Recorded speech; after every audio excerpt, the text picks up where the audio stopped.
The Skaven, sometimes known as the Ratmen, the Ratkin, or the Children of the Horned Rat, are a malevolent and diabolical race of large humanoid rat creatures that inhabits a massive intercontinental underground empire known in their tongue simply as the Under Empire, where at the very heart of Skavendom lies the horrific city of Skaven Blight, the species' capital city and horrible birthplace of the Skaven race. The Skavens as a whole are a cruel and treacherous and highly numerous species that have since spread their loathsome corruption to the farthest corners of the Warhammer world.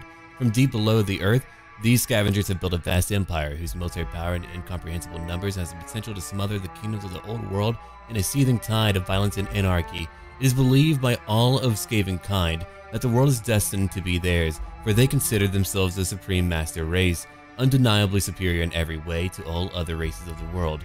Out of the mortal civilizations within the greater world, no single race, neither the ruthless barbarian tribes of the north nor the savage greenskins, can be compared in terms of instability to that of the Skaven Under Empire. The Skaven race as a whole is extremely divided, often far more divided than perhaps any other race known in existence. Such disunion and ruthless lack of cooperation stems from the Skaven's insatiable need to survive, thrive, and reign tyrannical over his other brethren. To every Skaven, there is no such thing as pity, remorse, compassion, or cooperation. There is simply survival. Survival in a turbulent society that only spares those that possess the brute strength, extreme cunning, and a vicious instinct to outmaneuver and kill the opposition, no matter the cost to the body count of either friend or foe.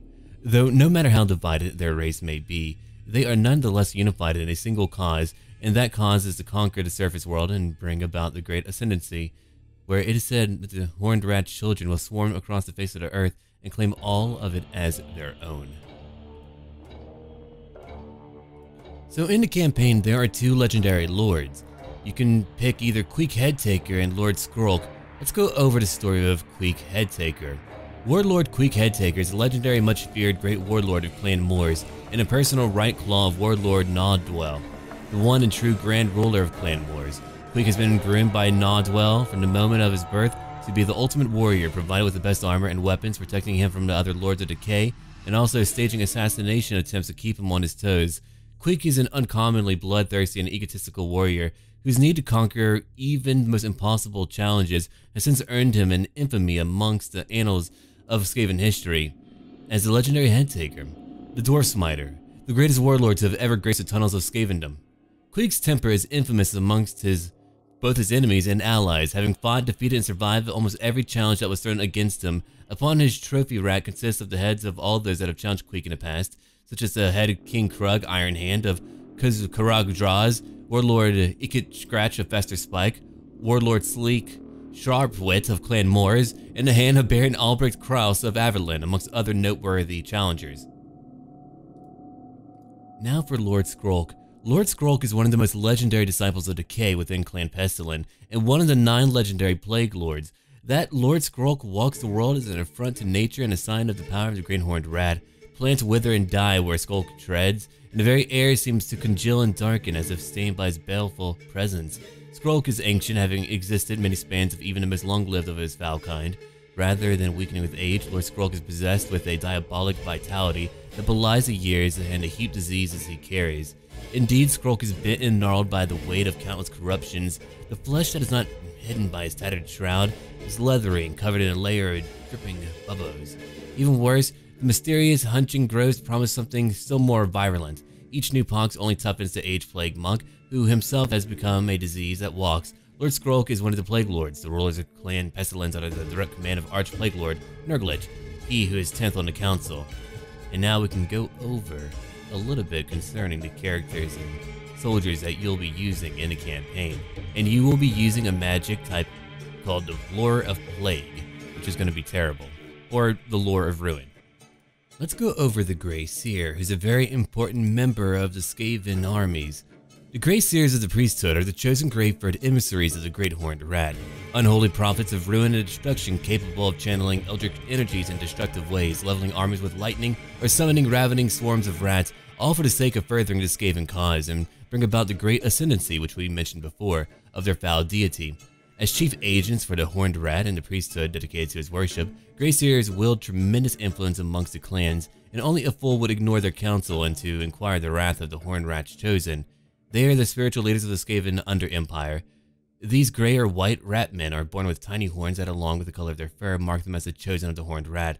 Closer away from the rest of the Under Empire, they are tutored in the lore of ruin. Much of their time is spent in prayer to their horned god, seeking his favor and guidance against those that would seek to undermine him. And then down here, let's go look at what they're good at in warfare, or what their role is, rather.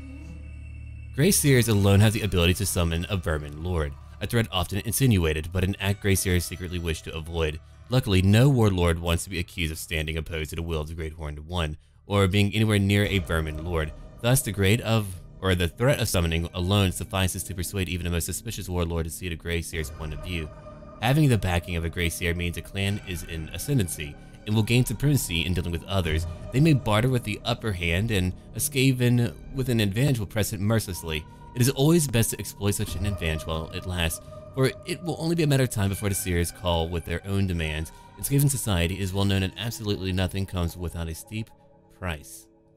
The Grey Seer is also able to go upon one mount, the Screaming Bell. The Screaming Bell is an unholy battle altar dedicated to the Horned Rat, driven forward by the whim of the Skaven hordes with the Grey Seer at the fore. The tolling of this holy relic strikes deep into the hearts of the evil ratmen, inspiring such awe to its allies while inspiring fear into the hearts of the enemy. The bell itself is an ever-present symbol of the creation legend of the Skaven race, and it's from these unholy altars that the Great Seers preach their plans of total domination. These relics were cast into hellish warp forges deep beneath the city of Skavenblight, using bronze alloy laced with pure warpstone to create the bell itself. The warlock engineers of Clan Sky are the ones who aid in that casting of the bell, joining alongside the Grey Seers in a 13-day ritual. The monotonous chittering incantation causes glowing runes of bellfire to writhe mystically across the bell, and as the casting is cooled, the metal is coated many times over with the sacrificial blood.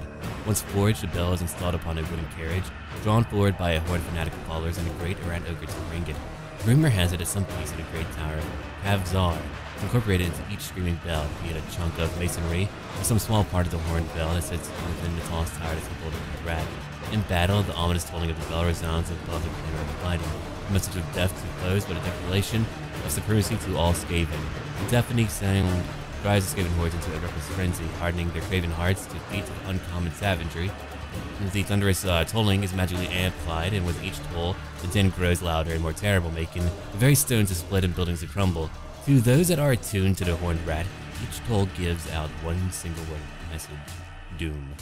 And so that's going to be a very inspirational piece to ride into battle to help out your forces. And again, the Grey Seer, who's a caster lord, is able to use either the lores of Plague or Ruin. Now we can talk about another lord that you can hire in the game, a Skaven Warlord.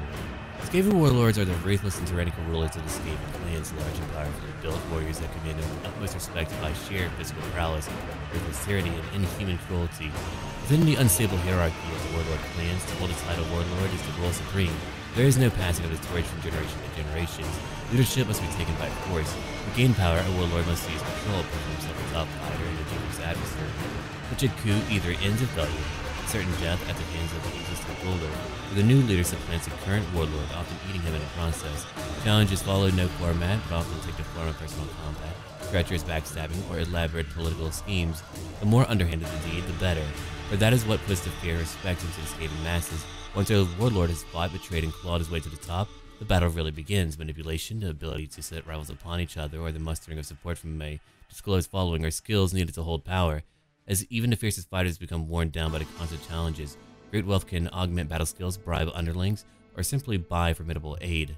When the Under Empire goes to war, a Skaven horde of impressive size will always be led by those very same Skaven. A warlord is a peerless warrior and general amongst his kind who can lead and map out complicated strategies to overcome the enemies of the Skaven race. Nevertheless, like many other Skaven leaders, a warlord is also a craven coward by heart, will always lead by the rear. On the occasion that battle is engaged, a Skaven warlord, like all true warriors, are still all too eager to wet their blade with the blood of their enemies.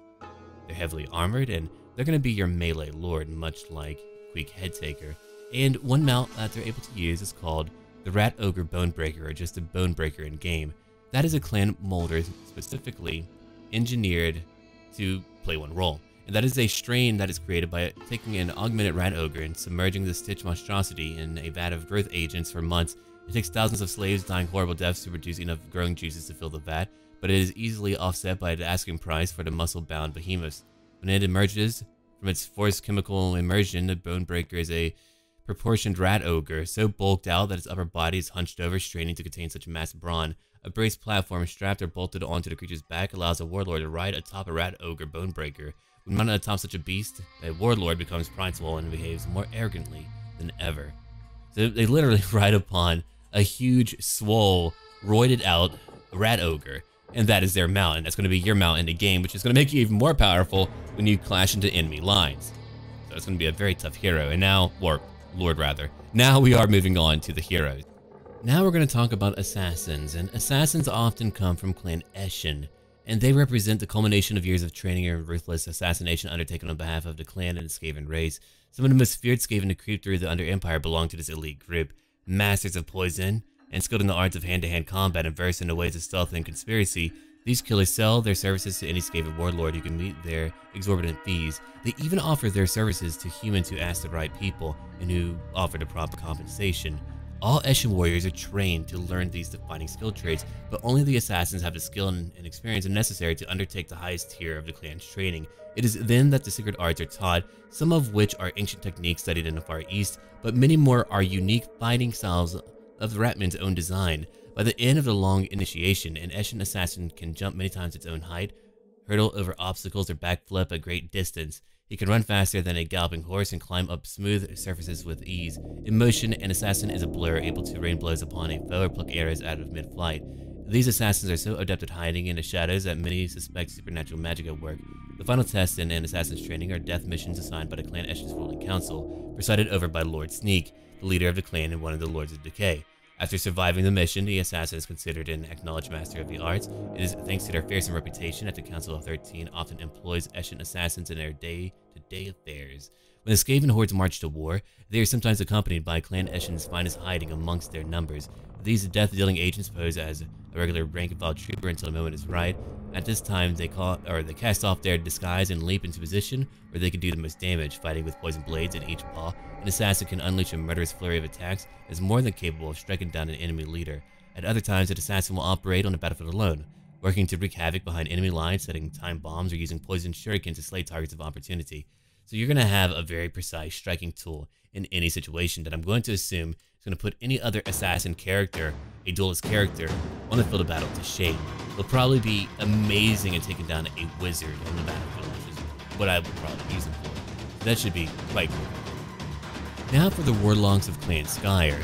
They are perhaps one of the most ingenious minds within the entire Under Empire, insane and diabolical scientists that combine arcane sorcery with mad science and engineering in a balanced pursuit to create some of the most greatest, massive technological marvels of destruction and mayhem on the face of the world. They are the artificers of Skaven society, producing many black market weaponry for any buyer able to pay their exorbitant prices. Some amongst their numbers have even the ability to manipulate the winds of magic to destructive effect, a position that is usually reserved to the devious Grey Seers. Many warlock engineers consider themselves the very pinnacle of Skaven technomancy. They combine well-known weapons such as the warp blades with heavy armor and highly experimental devices. Each engineer equips his own harness with the devices that he prefers. These machinations do not always function flawlessly. However, many warlock engineers have met their doom as a result of an exploding warp power accumulator. Some take it as a step further and augment parts of their body with cybernetic enhancements.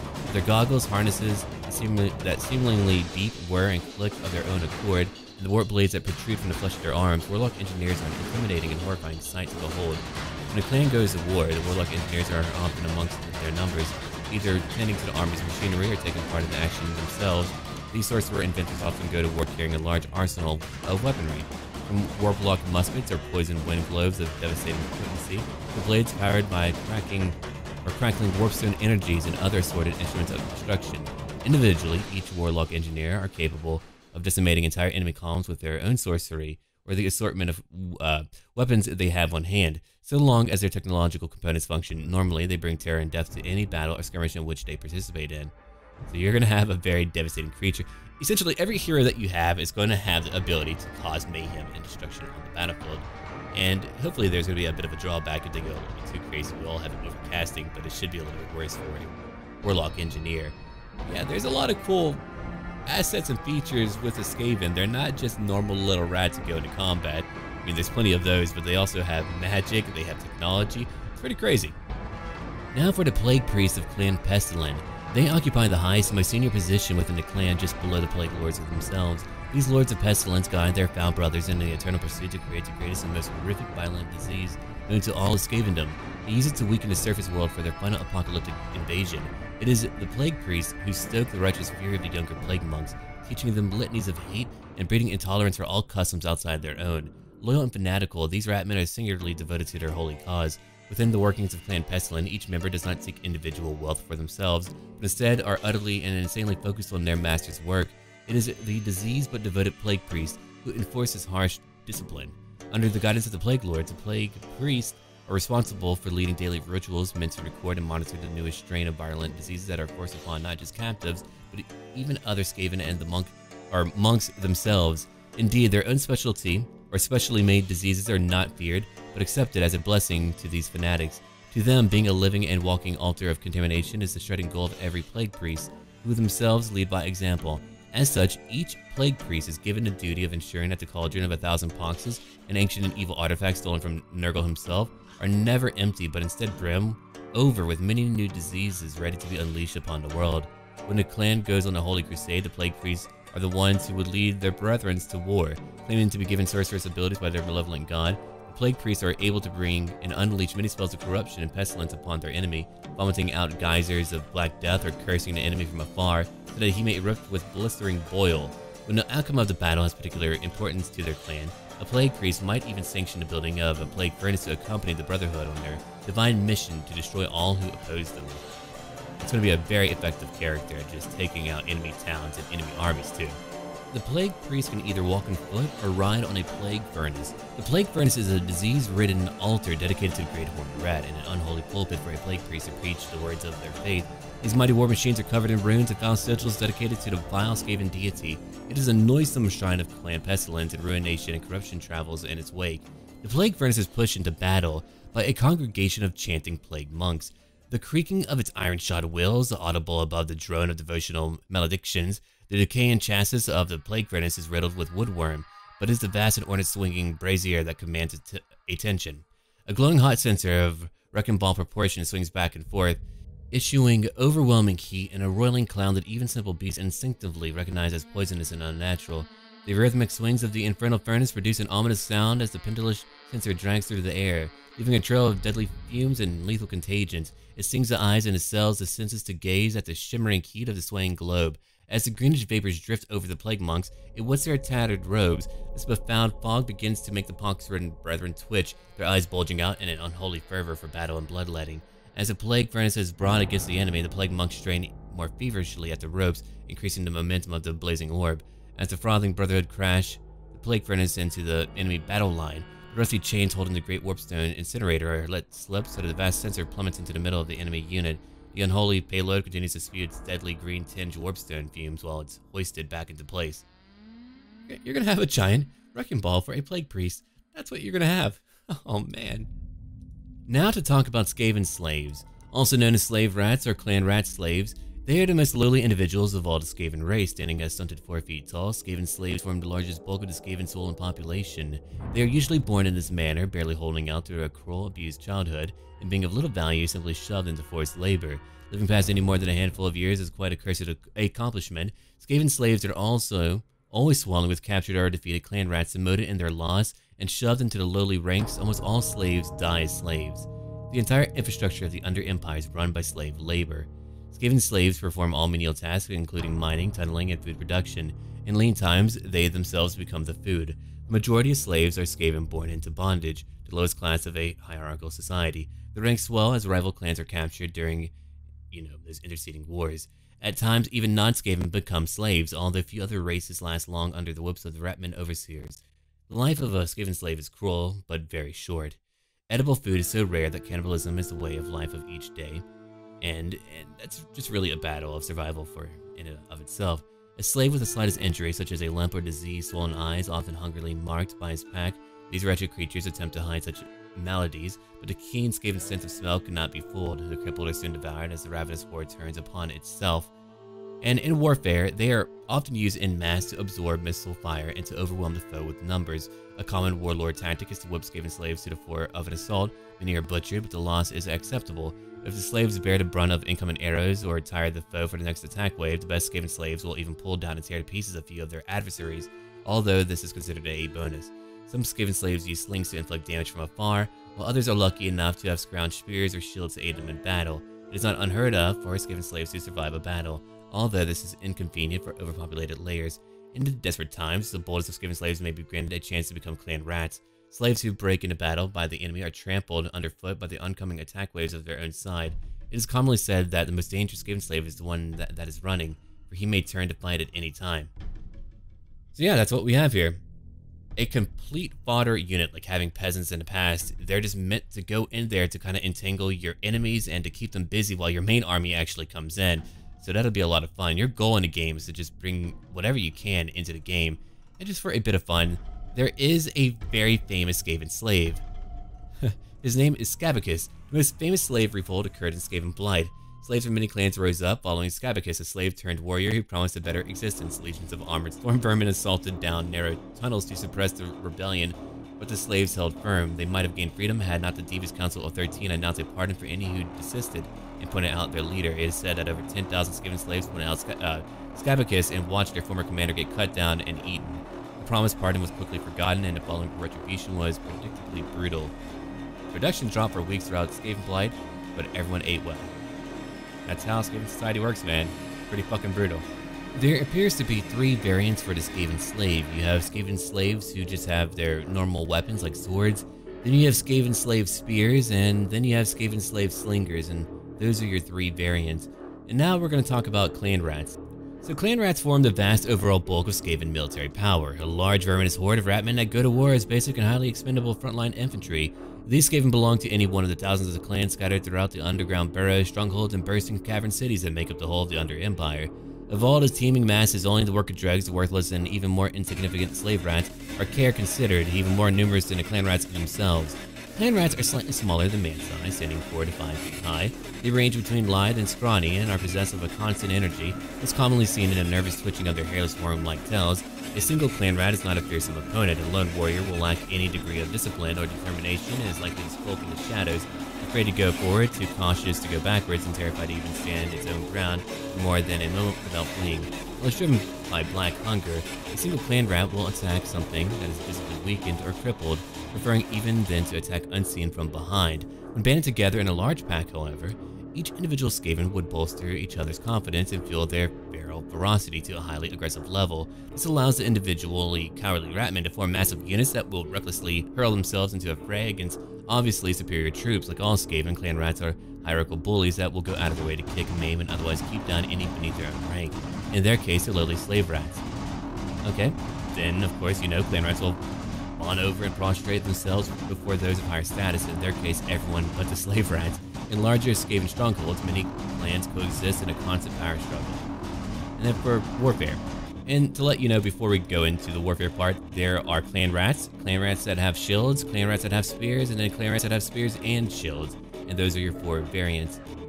Now, in warfare, clan rats represent the rank and file troops of the Skaven. Compared to most other Skaven, they are unremarkable. Not surprisingly, they are the ratmen who are most commonly encountered either within the Under Empire or in the world above. Senior clan rats are known as claw leaders, and each one is given dominion over his own clan rat troop. Though they are more experienced and better able to wage war than their subordinates, most claw leaders compare unfavorably to storm vermin. When a warlord gathers his clan for war, the clan rats are front and center, occupying a key space or place on the battle line. Led by a claw leader, these Skaven warriors form into great blocks of infantry and try to overwhelm a foe with their sheer weight of numbers and the fury of their attack.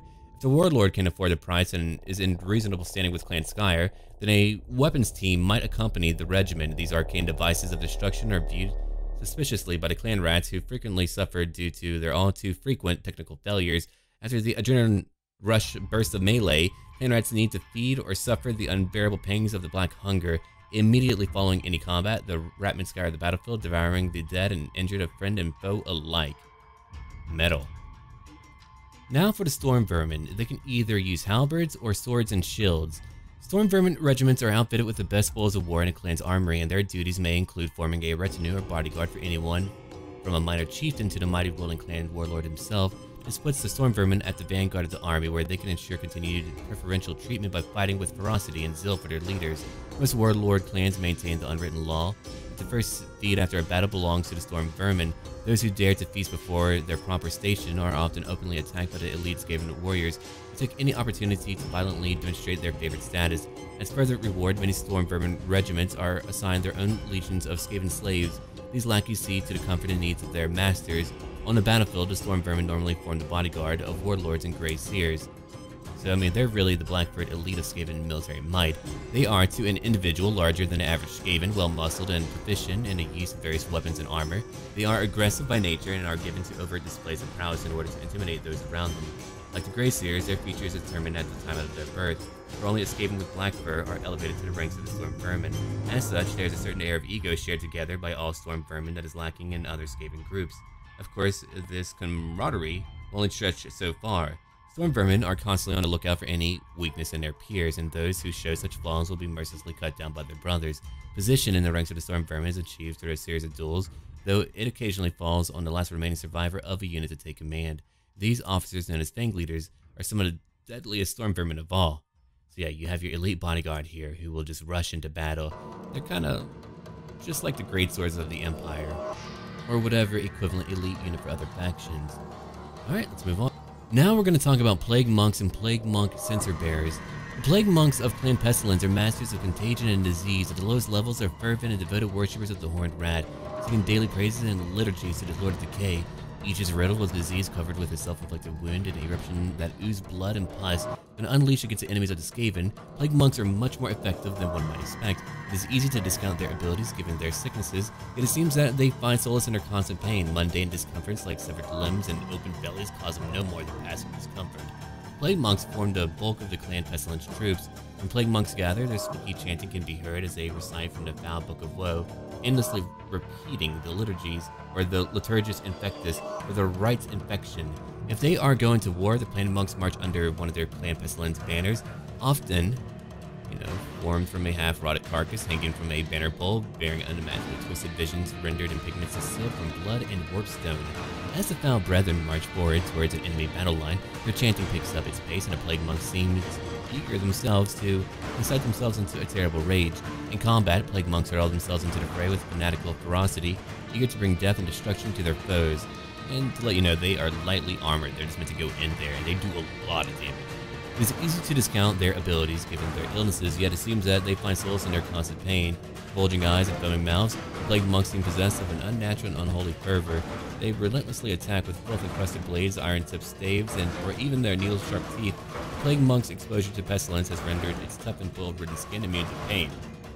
Now we can talk about the Census Bearer. And they are the suicidal fanatics of Clan Pestilent, warriors chosen from amongst the clans of the Plague Monks. For their unquestioning devotion to their faith and cause, to be chosen for such a duty is a grand honor, and one that is never refused, even though it will lead to the monk's own demise. To die in the service of the Horned Rat, swinging a smoldering plague censer with a righteous zeal is compensation enough for these mad cultists. Unlike in other clans where ferocious politics and killing earn special attention of any sort, among the Plague Monks it is considered dedication, and those with the greatest dedication are allowed the privilege to wield plague censers. The plague censer is a hollow spiked ball attached to a length of chains. In an unholy ritual, a plague priest would read aloud disturbing and disease-ridden passages from the Book of Woe, while a shard of warpstone is ceremoniously placed inside the cruelly spiked globe. Afterwards, a little's worth of all contagions is added, poured over the warpstone itself. Hellish runes begin to burn as the concoction begins to bubble into a boil, releasing large fumes. Contact with the haze of noxious fumes emitted from a gently swaying censer will cause flesh to erupt into sores and fluid-filled blisters. Exposure to these fumes can also cause horrific damage to any who breathes it, who inhales it, which fills the lungs with virulent fluids that causes the victim to die of suffocation.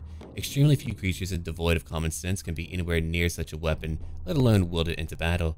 As such, the image of the censer bearers rhythmically swinging their plague-filled weapons at the forefront of oncoming Skaven horde is the stuff of nightmares. A plague chanter, the unholy acolyte of a plague priest, is usually the ones who zealously leads the censer bearers into the fray. When an enemy nears, the foaming and fanatical censer bearer would increase the arc of their swings, leaving contrails and encircling rings as they dash towards the foe. So yeah, they die. And that's going to be an interesting way to have a unit just go into battle to die for you and to immediately take them out. It'd be kind of like those creatures, or like that event in Helm's Deep where that orc just went straight for the wall and blew himself up. But in here, it just has a lot of super aids. Now we're going to talk about the Night Runner. you've got two variants here, the normal Knight Runners who have their normal weapons, and then you have the ones with slings. Knight Runners are the most numerous of the assassin adepts of Clan Eshin, warriors that occupy the lowest social position within their clan, yet are no less dangerous in their tactics of warfare. What differentiates these expendable foot soldiers from other clan rats is that they receive rudimentary training in fighting styles learned from distant Cathay. Highly armed and armored so as to take advantage of their tremendous speed and agility, the Knight Runners excel at flanking maneuvers and lightning-fast attacks. Small furtive units sneak from the shadows to seize key terrain features, while larger blocks of Knight Runners scurry ahead with Skaven lines to harass and slow down the foe. And now we have another one to talk about, which is called the Gutter Runners, and they have a few variants. They've got the normal Gutter Runners that are poisoned, Gutter Runners that have slings, and then you have poison slings. Now time for the Warfire Thrower. This is one of the deadliest weapons within the arsenal of Clan Skyer, a weapon so powerful and dangerous that it is considered the hallmark of Clan Skyer ingenuity. The Warfire Thrower is a crude yet highly volatile flamethrower that hurls a blast of concentrated warfire upon an enemy or small area of ground. Warfire Throwers are almost always grouped into teams of two Skaven. One would carry a bulky and highly unstable fuel tank filled with chemicals mixed with powdered warpstone, while another would aim the weapon at the enemy. With a single flick of a switch, the weapon would unleash a torrent of fuel that ignites into a greenish flame. And yeah, these are actually very effective in battle. Whenever it hits enemies in battle, watch their leadership melt away. They're very good. You'll want to use them whenever you can, though again, if they're ever hit, they're very fragile and they will fall apart, but they will do a lot of damage. They just need to get into that proper position to actually destroy them. So yeah, that is a Warfire Thrower. Essentially, a flamethrower, but with warfire. So Gutter Runners are nimble and quick Skaven warriors that have survived their apprenticeship in the ranks of the Knight Runners and have since occupied the second tier within the cutthroat society of Clan Eshin. They are elite skirmishers and scouts, second only to Eshin assassins in the art of stealth and speed. Their attacks are quick and effective, frustrating their enemies as the Gutter Runners appear, attack, and vanish just as quickly in a flash of smoke or a splash of shadow. They have undergone extensive training in the mysterious and deadly fighting style developed in the lands of far Cathay. Because of their ability to bend and contort their pliable bodies with such inhuman speed and dexterity, Gutter Runners don't wear armor. They simply dodge blows and missiles of their foes. In addition to hiring themselves out to perform sinister deeds for the warlord clans, Gutter Runners also serves on behalf of the Council of 13 across the globe. Small teams of Gutter Runners spy, instigate warfare between surface dwellers or rival clans, to commit acts of sabotage on behalf of their patron. It is thanks to these merciless killers that an unprecedented amount of Skaven knowledge flows into Skaven Blight every day, as the Council of 13 mulls over each report, forever seeking to stay one step ahead of their many rivals. And in combat, again, they're just very quick. They're sent into an army, and they're often used to sabotage other enemy armies long before the actual fighting begins. Night raids, arson attacks, and contaminated water supplies are all favorite covert tactics of these stealth groups. On the battlefield, Gutter Runners are tasked with the elimination of war machines and enemy artillery, ambushing exposed positions, or picking off vulnerable enemy units. The Gutter Runners use a variety of weapons and poisons to accomplish their missions, but it's their ability with the blade that makes them so formidable. It'll be interesting to see how they might just really participate in a battlefield, what they might do, how they might work with the enemy in battle. Oh, and there's another unit called a Death Runner, which I'm not really familiar with. It looks like they might be like some type of officer for the Gutter Runners, maybe. What I'm thinking is that they're like a high-tier Gutter Runner, kind of like Storm Vermin to Clan Rats. And so that's kind of what I'm thinking that we'll be having for that. Yeah, if I remember right, they're a unit leader for the Gutter Runners, which would be, logical. Now for the Poisoned Wind Globadier. Poisoned Wind Globadiers are a class of Clan Skyer weapon specialists that are trained in the use of chemical warfare. The weapons of Clan Skyer are as limitless in their scope as they are dreadful in their menace. Some of the most horrifying are those that kill many enemies with only little effort. The Poisoned Wind Globes are one such weapon, and they are dispersed and dispensed by an elite corps called the Globadiers. The Globadiers are trained in the use of poisons, much like Eshin assassins. Unlike the adepts of Clan Eshin, these Skaven instead focus their training upon toxins that can kill many enemies at once. The vapors that swim within each Poisoned Wind Globe is carried on the fickle winds of the battlefield and into the lungs of the enemy, and sometimes into those of allies as well. Poisoned Wind Globes are crafted out of glass or crystal orbs filled with a noxious warpstone gas. When thrown, the sphere shatters, releasing billowing clouds so lethal that mere skin contact can cause severe pain. To breathe the gases would mean imminent and painful death by means of suffocation. For this reason, Globadiers wear unique protective gear which allows them to breathe these and other poisonous fumes without ill effect. So, there's a big thing about that. You're going to have the ability to take out any blob of enemy units, which means that if you ever see that on the battlefield for Clan Skaven, whenever you're playing as them or fighting them, and you've got a bunch of units grouped together, these will wipe you out immediately. And they're actually pretty durable too. They're not as easy to take out as I thought they would be. They're pretty tough. It'll be fun to watch them on the battlefield taking out clumps of foes. I don't really know too much about the Deathglove Bombardiers when it comes to the story. I don't know if that's actually in the lore. Someone can tell me. That might be another CA invention, kind of like that other Death Runner that might or might not be in the lore. But again, some of you who know better could tell me. Yeah, they have a more explosive version than the Poison Wind's Warp Dust. They cover a large area, they have armor piercing, and they can take on large units, I believe. And that's just kind of their role. So now we get to talk about a fun Rat Ogre. Rat Ogres are massive, hulking monstrosities that represent the very pinnacle of Clan Molder ingenuity, a lethal killing machine beast that combines the inhuman reflexes of a Skaven with the brawn size of an ogre. Though many would be mistaken otherwise, Rat Ogres are not a separate breed of the Skaven race.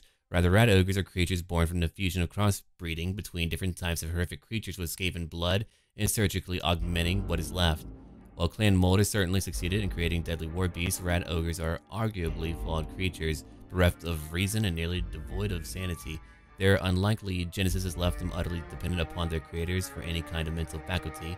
They are literally capable of functioning without the direction of another's will. Their small brains are, as such, devoted singularly to the pursuit of fighting, tearing, and simply enacting wanton bloodshed.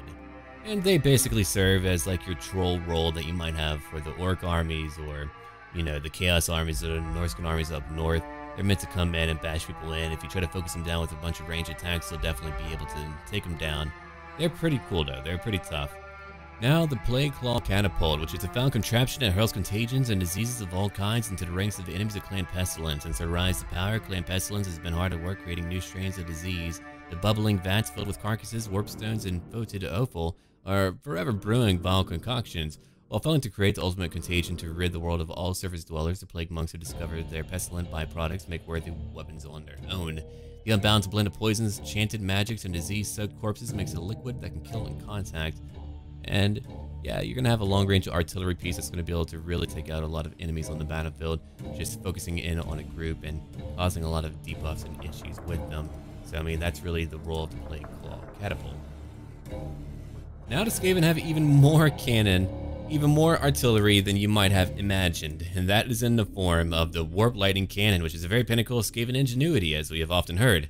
A marvel of both magical and scientific engineering crafted by the ingenious warlock engineers of Clan Skyer. This engine of mass destruction is a machine that generates an amazing amount of energy that concentrates into a single blast of pure warp lightning. The lightning itself is generated within a reinforced sphere located at the back of the cannon, and once enough energy is charged when fired, the Warp Lightning Cannon flings the energy through its rune-etched barrel, forged and enchanted to channel the cannon's destructive fury.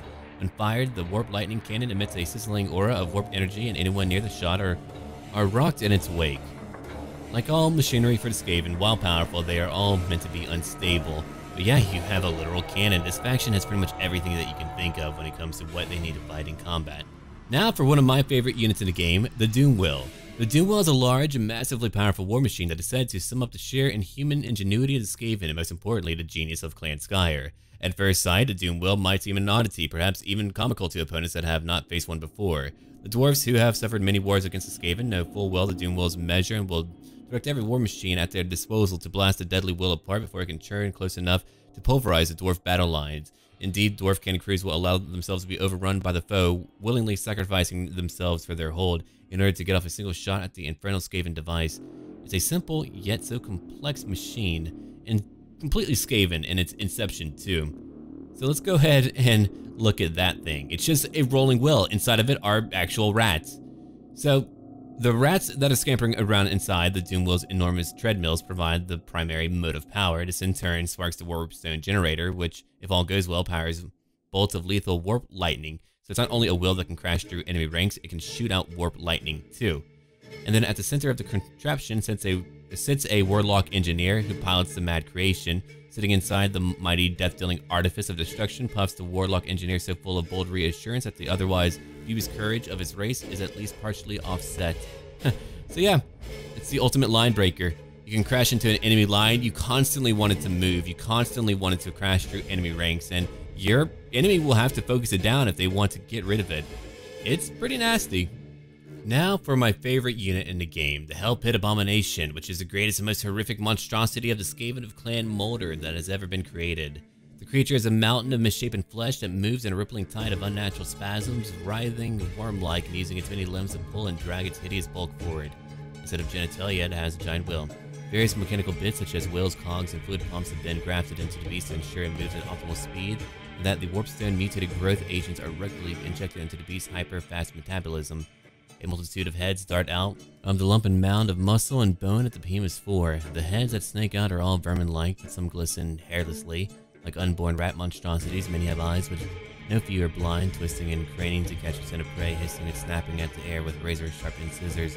In battle, an abomination sent loose against the enemy is an unstoppable juggernaut. Many foes will flee from the unnatural sight of a hell-pit abomination long before the creature gets close. With a slither and shamble, the creature propels itself across the battlefield, rearing up to a towering height before it hits the enemy lines like a thunderbolt. Its giant, meaty claws smash aside shield walls and send flows flying, while hungry jaws snap and greedily devour the broken victims. Once in combat, the Hell-Pit Abomination is a relentless type of creature that just kind of crashes through enemy lines and constantly fights, and as you can see in the video that you're watching, it can even take down a feral carnosaur, which is terrifying. These are by far the most disgusting things that I've seen in the game as of yet. Skaven are nasty, man. But that'll be it. I just kind of wanted to give you kind of a lore overview, a brief insight into the faction and the units in the game. There are units that are missing, but of course, I mean, they can always be added in. I was actually very shocked about the amount that we did pick up from the various clans. I thought it might be focused on one clan, but instead we do get various clans and a lot of content with that. So if you did enjoy this video and would like for me to become better at it and to make more of these and add more information, if there's anything that you want or need in a video, let me know and I'll be sure to provide that for you promptly. Thank you for watching. Do leave a like down below if you have enjoyed this video, share it with your friends, and if you would like to consider supporting my channel, do check out my Patreon down below. $1 a month keeps me going, and it's a great way to give your thanks. Anyway, have a great day.